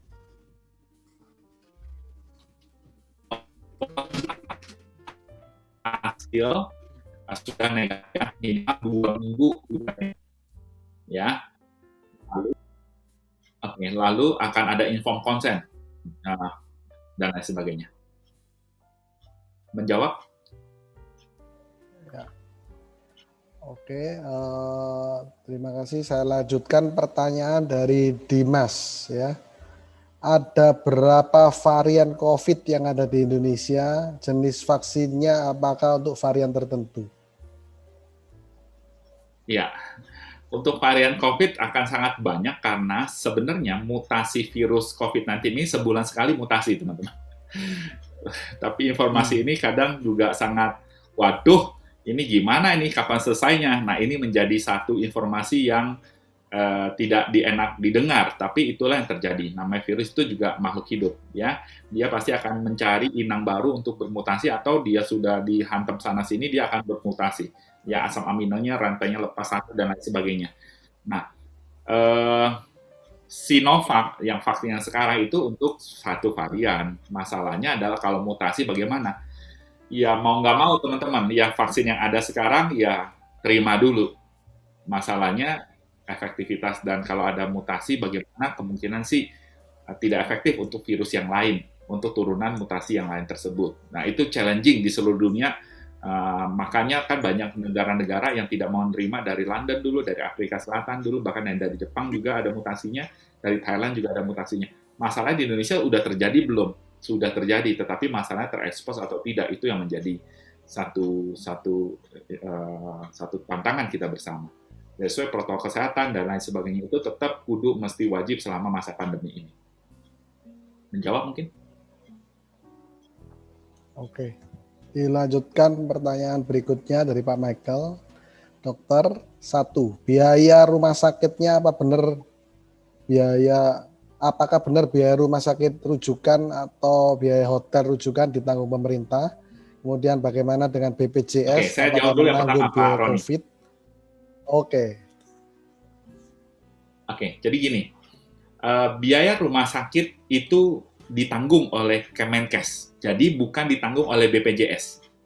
Ya, untuk COVID-19, dalam arti kata, bila masyarakat kena COVID, datang ke rumah sakit rujukan. Rumah sakit rujukan itu bukan hanya rumah sakit pemerintah, ada rumah sakit swasta juga yang memang menangani COVID-19, maka teman-teman akan free of charge, ya. Tetapi berdasarkan keputusan Kemenkes, obat-obatnya tertentu. Kedua adalah, kalau ada komorbid, itu tidak dijamin oleh Kemenkes. Contoh misalnya ada diabetes, ya, lalu dirawat dengan COVID-19, maka obat diabetes, konsultasi diabetesnya nggak di-cover. Begitu. Lalu obat-obatan tertentu, sampai dengan pengobatan Gamaras, ya, Kemtra, obat yang mahal-mahal itu, Kemenkes nggak cover. Gamaras contoh misalnya sekali suntik bisa 60 juta, ya, ada satu ini 3,9 juta HTE-nya, ya, pakai sesuai dengan berat badan. Jadi kalau orangnya dengan berat badan obes, maka dosis biayanya akan lebih mahal, ya. Rata-rata pakai 3 hari, sekali 1 hari 60 juta, 1 hari 60 juta, ya. Jadi anggaplah 60, 65 atau 70, 3 hari pengobatan 200-an juta itu menjadi hal yang lazim dengan menggunakan Gamaras, teman-teman. Ya. Kedua adalah obat itu nggak di-cover oleh Kemenkes, kalau nggak jebol. Bagaimana dengan BPJS? BPJS nggak cover COVID-19. Selama masa pandemi ini, pemerintah mengeluarkan keputusan Kemenkes, jaminannya Kemenkes. Yang di-cover adalah orang yang dengan COVID, bukan dengan gejala penyakit penyertanya. Kalau mereka ada BPJS, maka BPJS bisa cover untuk komorbidnya. Tapi lagi-lagi, kan BPJS juga terbatas. Bagaimana dengan asuransi swasta? Nah, asuransi swasta zaman sekarang itu berlomba-lomba untuk mengcover COVID-19, termasuk juga isolasi mandiri. Isolasi mandiri di rumah, sekarang asuransi swasta banyak yang mengadakan atau menjamin isolasi mandiri tersebut dengan sistemnya reimburse. Bagaimana dengan di hotel? Ya, hotel yang kerjasama dan kwitansinya dikeluarkan oleh rumah sakit, itu juga bisa di-cover oleh asuransi swasta tersebut. Seperti itu. Menjawab, Pak Roni? Jadi penting sekali kita juga memiliki selain, ya kan namanya sakit kita juga nggak tahu ya, kita perlu untuk mempunyai proteksi seperti itu. Walaupun memang Kemenkes sudah bisa cover, tapi kan Kemenkes tidak mengcover obat yang cukup mahal tersebut. Oke. Pertanyaan berikut, Bu Mirsa. Ya, dosis vitamin C dan D yang dianjurkan untuk menjaga kesehatan tubuh dewasa dan anak berapa? Oke. Sebenarnya vitamin C untuk dosis pemeriksaan kecil, tetapi pada saat kita kena, apalagi gejala, tanpa gejala, dosisnya bisa sampai dengan 2.000. Ya, tetapi dengan catatan, pilih vitamin C yang non-asid ya, sehingga tidak berefek kepada lambung. Ya. Bagaimana dengan vitamin D? vitamin D yang dipilih adalah vitamin D3 seperti yang saya katakan. Ya, masalahnya adalah sebenarnya orang Indonesia itu kita di bumi khatulistiwa ya, sinar matahari sepanjang tahun ada. Di rata-rata cek kadar vitamin D3 25 DOH kadar di tubuh kita itu rata-rata 80%, 85% orang Indonesia rendah. Ya. That's why sebenarnya tanpa COVID-19 pun sebenarnya kita perlu minum vitamin D3. Berapa? Perlu dicek dulu kadarnya Itu goblok. lalu minum sebulan sehingga habis itu baru dicek ulang ya. Nah, dosisnya berapa? Kalau seandainya kita kena COVID-19 ya, bisa sampai 5.000, 10.000. Bahkan ada penelitian sampai dengan 60.000 unit. Ya, 60.000 unit dengan dosis setinggi itu, jangka pengobatan COVID menjadi pendek. Bahkan cuma 3 hari sampai 4 hari sudah sembuh. Itu yang menjadi ini suplemen tapi luar biasa untuk selain tulang juga meningkatkan daya imunitas. Vitamin D3 juga mencegah kanker ya teman-teman ya. Seperti itu. Jadi betapa pentingnya trending topik vitamin D3 selama COVID-19 ini. Dan kesadaran masyarakat akan kesehatan sangat tinggi selama masa pandemi. Seperti itu. Oke. Ini Ini kalau dari dosis 1000 unit bisa. pertanyaan berikutnya. Anak-anak mungkin 400 unit cukup untuk dosis pemeliharaan ya. 1.000 dan 400. Oke. Oke, lanjut. Pak Fahri tanya, karena banyaknya varian dan berbagai macam vaksin, apakah cukup dengan satu vaksin mengingat berbagai macam vaksin dan varian virus? Ya, vaksin kalau misalnya ada 3 atau 4, apakah perlu suntik 4 jenis vaksinnya? Nggak perlu teman-teman ya. Pertama adalah daya tahan tubuh teman-teman, apakah teman kuat untuk menerima vaksin 3 atau 4 suntikan. Yang kedua adalah, karena kan vaksin itu ada KIPI namanya, kejadian ikutan pasca imunisasi. Nah, saya sharing pengalaman pribadi, saya disuntik tanggal 29 Januari, tubuh saya, apa yang saya rasakan, sakit kepala, badan pegel-pegel, sendi sakit-sakit ya, ngilu, lalu badan malaise, lemes, apa maksudnya, lalu nafsu makan meningkat, ngantukan. Ya, di suntikan kedua juga merasakan hal yang sama. Tapi istri saya tidak merasakan gejala apa, cuma bengkak saja di tempat suntikan. Tiap-tiap orang menjadi berbeda-beda. Masalahnya adalah kalau seandainya ada vaksin 5 atau 6 tersedia, apakah kita perlu suntik segitu banyak? Enggak. Ya, tetap habis itu tetap jalankan protokol kesehatan. Dengan vaksin bukan artinya langsung lepas masker ya, nggak jaga jarak lagi, tidak teman-teman. Ya. Bisa nggak orang vaksin kena? Bisa, tetapi mungkin gejalanya lebih ringan atau bahkan tidak menyebabkan sampai gejala kritis atau bahkan kematian. Itulah gunanya vaksinasi dan menciptakan herd immunity, komunitas, kekebalan komunitas. Oke. Ini pertanyaan dari Ibu Eni, ini seru ini. Jadi dok, saya sejak dulu aktif ikut gym dan ikut kelas kardio. Setelah gym dibuka, saya ikut kelas lagi. Kemudian masker tentunya pasti dibuka. Karena nggak mungkin kelas kardio memakai masker. Apakah kebiasaan saya ini bisa diteruskan? Pertanyaannya adalah itu, apakah boleh diteruskan?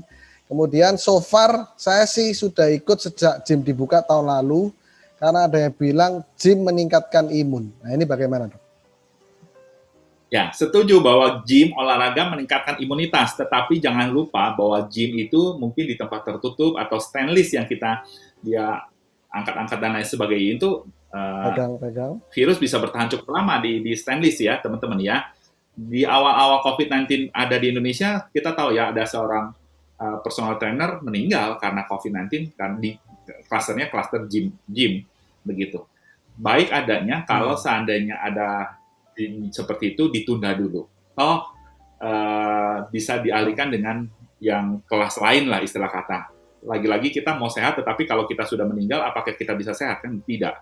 Ya, apakah kita orang yang terpapar bisa olahraga? Bisa, tapi olahraga ringan. Tidak boleh olahraga berat. Kalau kardio dia tapi ingat ya, ada batas kardio juga, mungkin di kelas juga sudah diingatkan, ada rumusnya 220 dikurangi usia dikalikan 80%, itulah nadi maksimal yang harus kita nggak boleh lewati. Ya, 220 dikurangi usia dikalikan 80%-nya. Ya, itu menjadi nadi maksimal kita olahraga. Kalau udah kelewat angka tersebut, teman-teman sebenarnya olahraga apapun baik oral kardio, non kardio, nggak sehat buat jantung karena secara hitungan nadi yang terlalu tinggi dengan aktivitas kita dengan usia, maka asam laktat menumpuk di otot jantung sehingga sebenarnya merusak otot jantung tersebut sebenarnya. Itu juga menjadi satu titik penting. Ya, ingat juga VDJ ya, ventilasi durasi jarak. Tapi kalau tetap mau dilakukan ya keputusan di Ibu Heni, tapi ya harus tetap pakai protokol kesehatan. Tapi masalahnya protokol kesehatan dengan kardio pakai masker kan nggak mungkin ya. Tetapi ya pilihlah ya, karena selama masa pandemi ini masa yang extraordinary, maka kegiatan-kegiatan rasanya kita seakan-akan di rumah di penjara, tetapi tanda kutip penjara untuk membuat Anda survive, sebenarnya itu sih. Mungkin saya ada tambahan dari pertanyaannya Bu Eni sebenarnya. Ya, masalahnya kita ini kan akuntan sudah bayar itu fee gymnya itu. Bisa nggak itu ditagih ke Kemenkes itu, Dok? Bisa, tadinya ke Bromwich. Gitu. Saya juga member gym, tapi ya udah nggak bisa pakai. Kalau pernah nggak pakai dan lain sebagainya, ya udah tunggu setahun ya, oke lah. Oke. Jadi semoga jelas ya Bu Eni ya. Oke, saya lanjutkan pertanyaan dari Bu Retna. Siang Dok, izin bertanya, apakah seorang dengan riwayat COVID ada kemungkinan terpapar kembali? Tadi sudah dijelaskan sebenarnya. Kemudian mitos atau fakta jika air kelapa. Ya. Mitos fakta jika air kelapa dan garam efektif dalam penyembuhan COVID. Gimana? Mitos. Yang itu pertama air bisa kelapa tadi, itu untuk ya. Jawaban nomor 2 adalah mitos. Yang benar adalah air kelapa adalah untuk penyembuh dahaga. Ya, dehidrasi bagus. Jadi mitos. Garam mitos ya. Tidak ya, walaupun ada efek antiseptiknya, tetapi mau seberapa banyak kita minum air garam atau kumur, dalam arti kata mungkin yang dimaksud adalah kumur-kumur air garam kali ya. Ya kalau kumur-kumur air garam baik adanya, tapi hanya untuk di daerah mulut kita ya. Tapi kalau virus sudah masuk, kalau mau kumur-kumur 100 kali sehari juga tidak efektif ya, seperti itu. Bahkan ada juga orang yang tanda kutip ya, di kantor ada swab antigen, dia kumur-kumur dulu dengan Listerine, betadine gargle supaya enggak, ya dalam arti kata mungkin pada saat itu terjadi false negatif, ya dia tidak terdeteksi, tapi kalau virusnya sudah masuk dia, tetap aja dia bisa menularkan orang lain, begitu. Oh, malah serem itu false negatif itu. Malah serem. Yang ketiga, memahami hasil tes PCR, mungkin sebagian orang fokus di positif atau negatif. Tetapi ada beberapa yang menuliskan angka. Ini bisa menjadi salah satu indikator dan sebagian menggunakan reagen. Boleh dijelaskan lebih lanjut terkait dengan CT, RT, RD, RP, NE bisa menemukan 2 den dalam PCR, apakah bisa melihat dua-duanya atau salah satu? Oke. Jadi CT score ya, itu apa sih? Itu adalah perputaran dari ditemukannya virus pada saat di PCR ya. Jadi kalau seandainya putarannya 40, itu berarti kan virusnya makin jarang ditemukan. Kalau sekali putar ada 15 kali putar udah ada virusnya, berarti kan virulensinya menjadi tinggi. Contoh misalnya CT-nya 15 atau CT-nya 11. Wah, itu berarti sangat menular. Kalau CT-nya 35, 40 itu berarti dia udah positif lemah. Dalam arti kata sudah tidak menular, sudah berkurang virulensinya sehingga resiko menularkan ke orang lain sudah semakin menurun, dan itu menjadi angka kesembuhan, angka titik di mana kalau dia, ada nggak sih orang yang PCR, hari pertama PCR, hari ketiga PCR, hari ke-7 PCR, buat apa? Buang-buang uang, ya. Sebenarnya kan kalau seandainya dia PCR sekali, lihat gejalanya apa? Lihat penggolongan gejala. Tanpa gejala, 10 hari isolasi, dengan tetap minum obat dan lain sebagainya, obat supportnya. Kalau gejala ringan, sampai 3 hari bebas gejala. Kalau gejala sedang tentu rawat inap rumah sakit dan lain sebagainya. Dalam arti kata kalau CT itu tidak bisa dibandingkan antara lab A dan lab B. Jadi kalau seandainya CT-nya di satu lab lalu ganti lagi ke lab lain dibandingkan rasanya nggak berbeda-beda. Jadi kalau boleh yang satu dengan yang satu lagi ya dengan klinik atau lab yang sama sehingga tidak menjadi bias gitu. Mungkin bisa menjawab? Ada Ya, Siti juga pertanyaan menjadi penting. selanjutnya dari Julia. Berapa lama efek sakit kepala setelah suntik vaksin kedua? Karena anak saya sakit kepala setelah suntikan kedua. Sudah divaksin ya?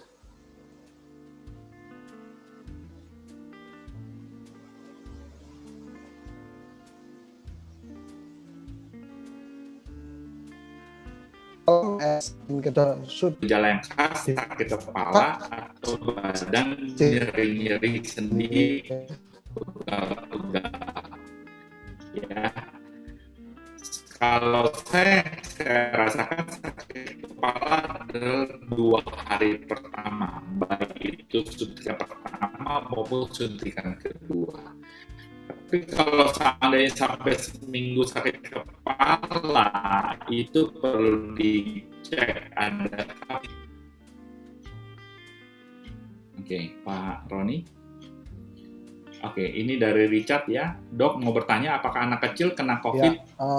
Seperti enggak kena. Betul, memang kalau anak kecil enggak akan gejalanya enggak khas, dalam arti kata tidak terlalu berat. Karena mereka tidak tahu bahwa mereka sakit. Betul, itulah yang membahayakan, dalam arti kata banyak anak yang menularkan pada neneknya, kakeknya saat berkunjung dan lain sebagainya. Gitu. Oke.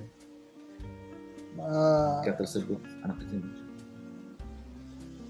anak kecil tidak memikirkan penyakitnya, betul ya, tetapi masalahnya orang dewasa terlalu pikiran dan lain sebagainya, walaupun dia tanpa gejala ya menjadi lebih berat yang dirasakan. Seperti itu sih Pak Richard. Oke, ada lagi? Masih ada waktu kita? Ya, silakan. Saya bertanya. Oke. Oh ya, silakan. Dok, apakah efektif kalau kita yang masih belum kena, saya memikirkan kantor mengadakan program untuk suntik vitamin C dan suntik untuk anti-influenza. Oke.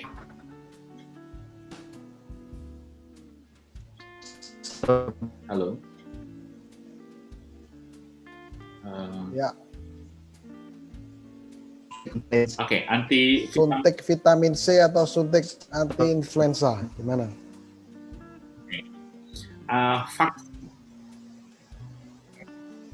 Oke, saya jawab ya. Jadi saya jawab dulu yang kedua.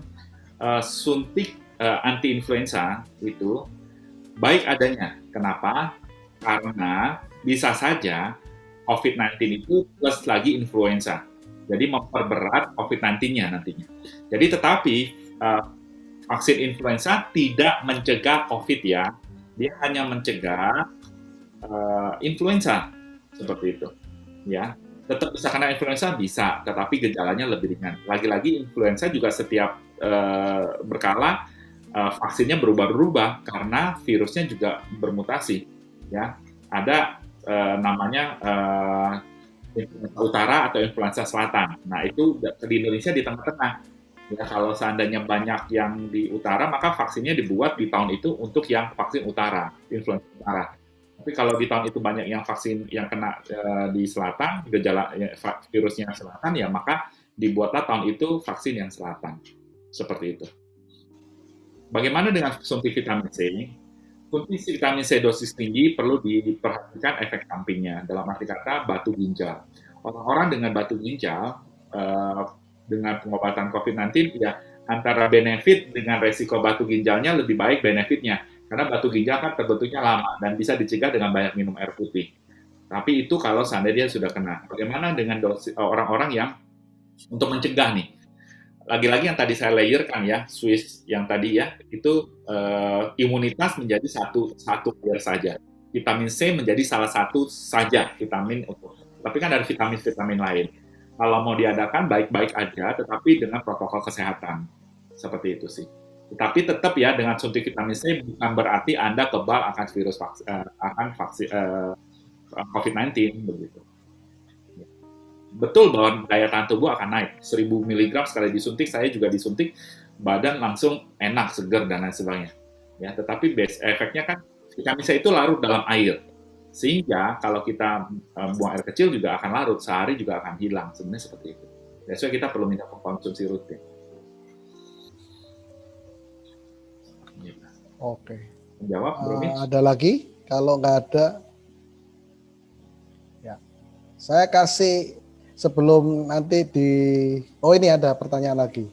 Dari Wayne, apakah obat COVID dapat diperoleh dengan bebas? Karena banyak penyintas COVID sharing dan salah satunya obat yang mereka konsumsi. Lalu apakah obat terus memiliki efek samping? Boleh sharing juga dok, apakah selama ini obat COVID dapat diterima oleh semua kondisi tubuh?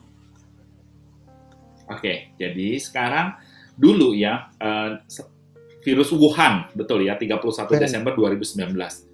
COVID-19, kalau ditemukan 1 Januari 2020 namanya COVID-2020 gitu ya, tapi ini kan 31 Desember 2019, jadi that's why namanya disebut COVID-19. Dan kita tidak pakai lagi namanya virus Wuhan, karena nggak boleh menamakan virus itu atas nama satu lokasi atau satu kota, karena menjadi intimidasi atau labeling gitu ya. Nah, obat dulu virusnya aja belum tahu apa dan lain sebagainya. Akhirnya gejala juga bervariasi. Oh iya, COVID-19 ini gejalanya 1000 wajah ya. That's why gejalanya bisa berbagai macam.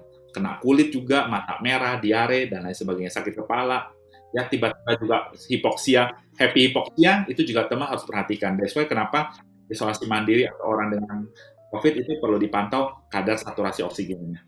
Obat-obatan yang sekarang dipakai adalah obat-obat antivirus. Ya, obat-obat suportif. Tetapi pada saat dia gejala sedang, berat, kritis, ya, maka dipakai obat anti peradangan karena sebenarnya sudah ditemukan COVID-19 itu menyebabkan peradangan di seluruh tubuh. Ya, that's why dicek juga D-dimer, ya. Darah menjadi kental karena efek sisa dari peradangan di tubuh kita menjadi D-dimer itu sampah dari hasil peradangan sehingga diceklah hasil itu. Orang COVID bisa menyebabkan stroke, serangan jantung, ya betul, ya. Nah, obat-obatnya tentu tergantung dari gejalanya, ya. Obat suportif, vitamin, multivitamin dan lain sebagainya tetap diberikan walaupun sampai dengan gejala kritis. Tetapi ada obat tambahan, contoh misalnya imunoglobulin yang tadi, plasma konvalesen, gamma ras itu diberikan. Nah, awal-awal gejala ringan sedang itu diberikan obat antivirus, ya. Udah sampai rumah. Afigan, begitu. Seperti itu. Oke, bisa menjawab? Efek sampingnya, tentu setiap obat ada efek samping, tetapi dari lihat efek samping dan benefit, tentu lebih besar benefit. That's why diminumlah obat antivirus. Menjawab mungkin, Weni? Oke.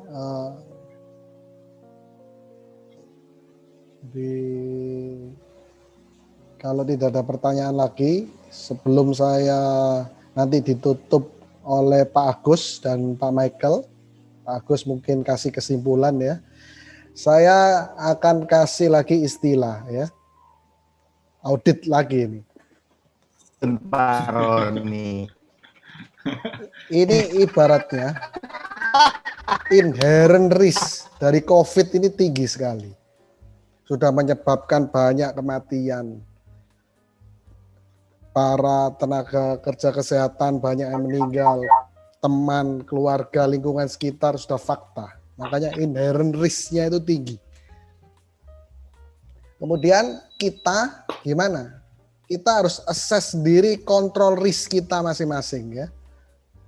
Apakah itu tadi banyak layer, jaga jarak, masker, membersihkan surface ya. Kemudian ventilasi dan macam-macam. Nah itu kita assess. Kontrol risk-nya yaitu harus dibuat kuat supaya virus itu nggak masuk ke tubuh kita.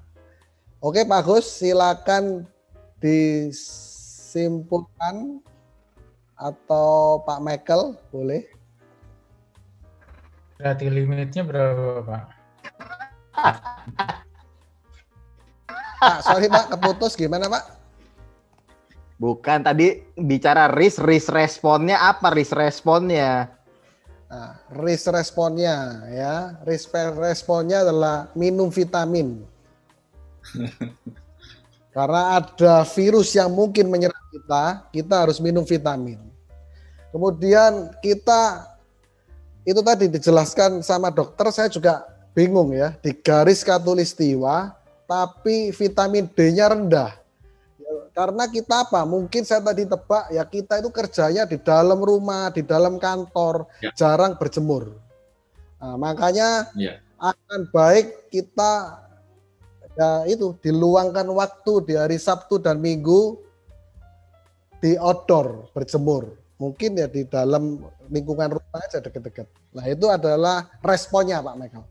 Gimana? Masuk nggak kira-kira ini? Cocok. Ada lagi yang tadi disampaikan, kita harus happy. Ya kan? Kemudian makannya harus yang hauce, yang enak-enak. Begitu. Ya.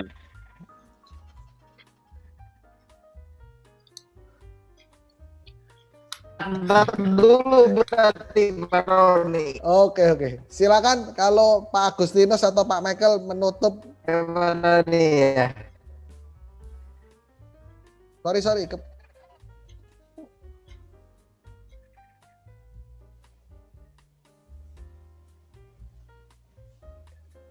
Ya, Agus dulu lah. Nanti aku ucapan terima Agus kasih bisa ditutup aja. Pak Agus. Nanti Pak Michael yang terakhir.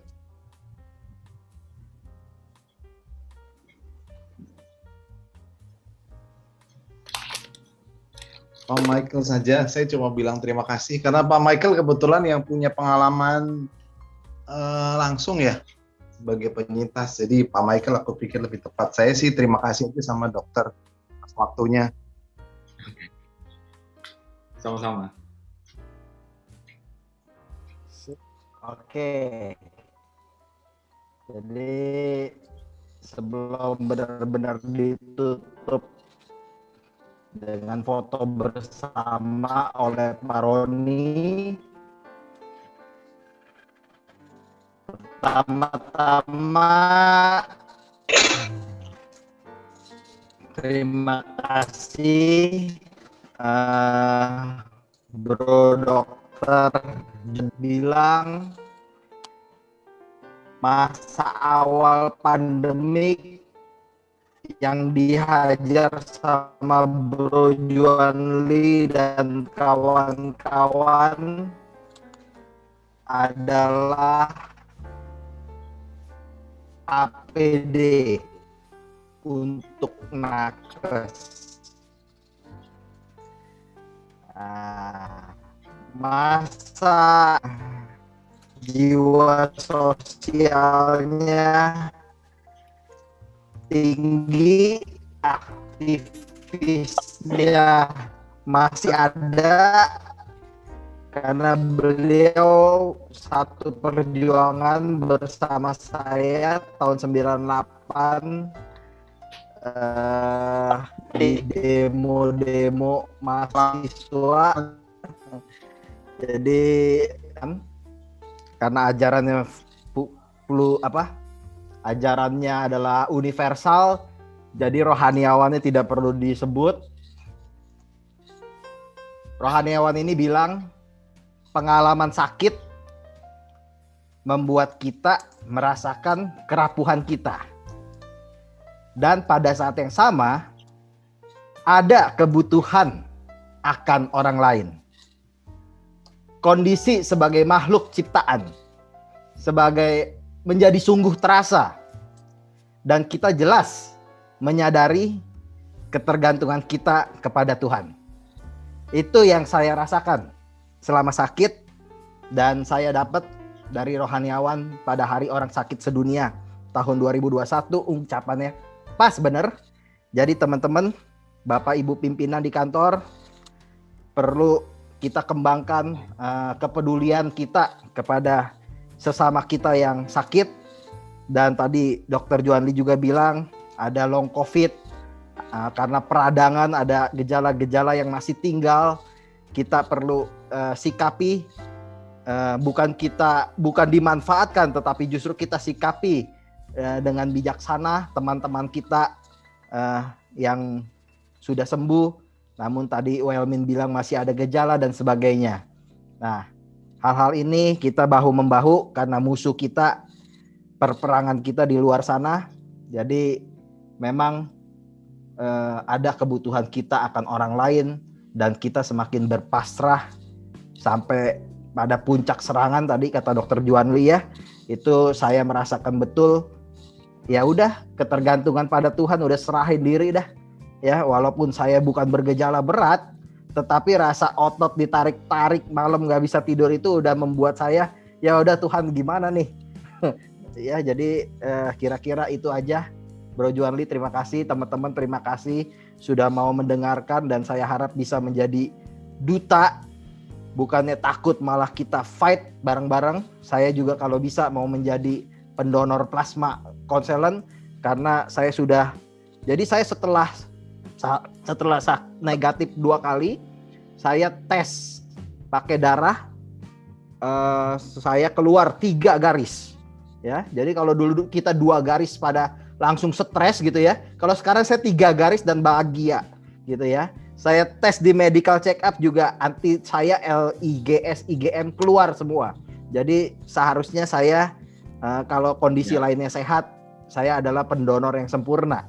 Nah, kira-kira seperti itu. Nah, silakan Pak Roni ditutup. Oke. Ya, jadi pertama yaitu tadi kita harus selalu berdoa untuk minta perlindungan dari Tuhan dan harus berserah bahwa semua itu adalah kedaulatan Tuhan. Baik yang saat ini sudah menjadi penyintas COVID maupun yang belum. Oke, terima kasih Dr. Juanli. Mungkin sebelum kita tutup acaranya, saya minta untuk menyalakan video semuanya, kemudian mungkin Pak Adrian bisa screen capture untuk dokumentasi kita pada sore hari ini. Pak Adrian sudah siap Pak Adrian? Ya Pak, sebentar Pak. Oke. Perlu hitungan silakan Pak. Ya. Mas Yogi bisa minta tolong juga. Senyum Mas, yang bahagia supaya sembuh dari segala penyakit.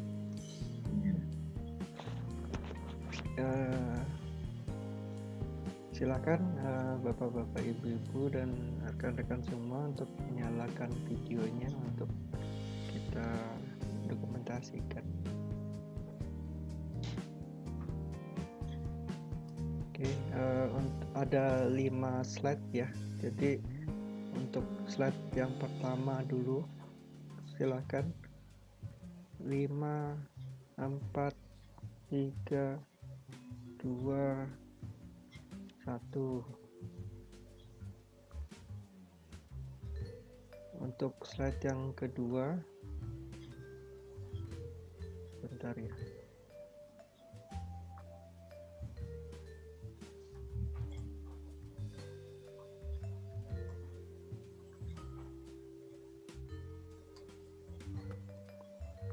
Tolong bisa dinyalakan sebentar.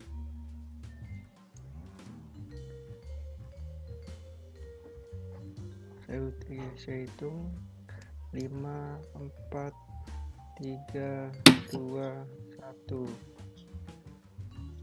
Untuk slide yang ketiga,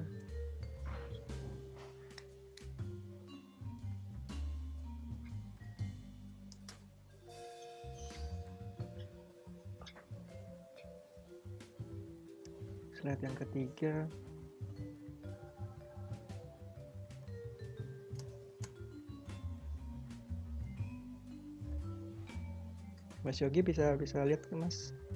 Bisa bantu juga?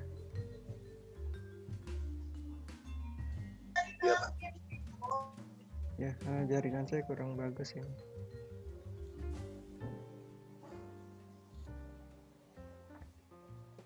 Untuk slide yang ketiga, 5, 4, 3, 2, 1. Bentar.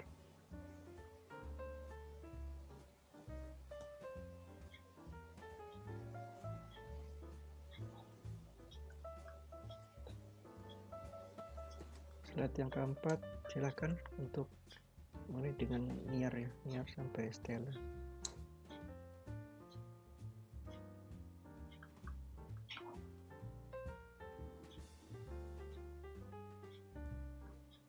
Lima, 4, 3, 2, 1.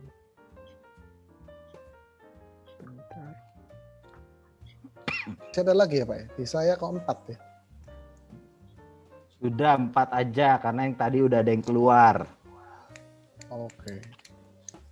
Nah, Oke, ada terima kasih dokter. Bapak Ibu semua ya, ya.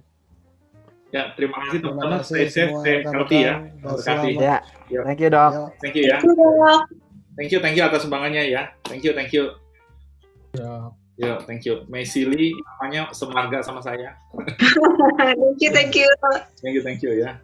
Oke, thank you. Saya live ya, izin ya. Terima kasih teman-teman. Ya. Yo, mari. Thank you semua.